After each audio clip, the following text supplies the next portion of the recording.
Alam nyo ba mga kasiman, dati ay nasa ilalim ng tubig to. Ngayon nakapatong na kami dito. Ang tubig dati hanggang dyan sa taas. No, so ngayon ito yung ilalim ng tubig, oh. Ayan. So nakapatong na kami ngayon. Bukod na grabe yung baba ng tubig, no. Hanggang dyan ang tubig sa itaas, no.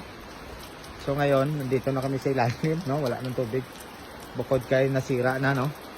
Nasira na ng malaking alimango dyan. Inukay ng inukay kaya nasira na, no. Sirang-sira na talaga. Dati yung napakaraming mga isda dito.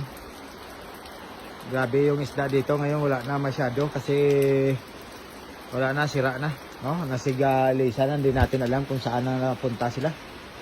Napakaraming mga palos dati dito.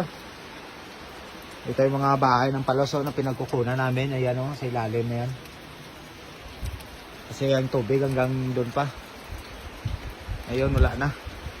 So mag-ihaw na lang kami ng karpa. Ito lang ang kuha namin, no. Grabe na talaga pagkasira, no. Pag alimango talaga na malaki yung humukay, sira talaga. Mga dati mga palos dito yun sa mga bitak, no. Doon, no. Yun wala na.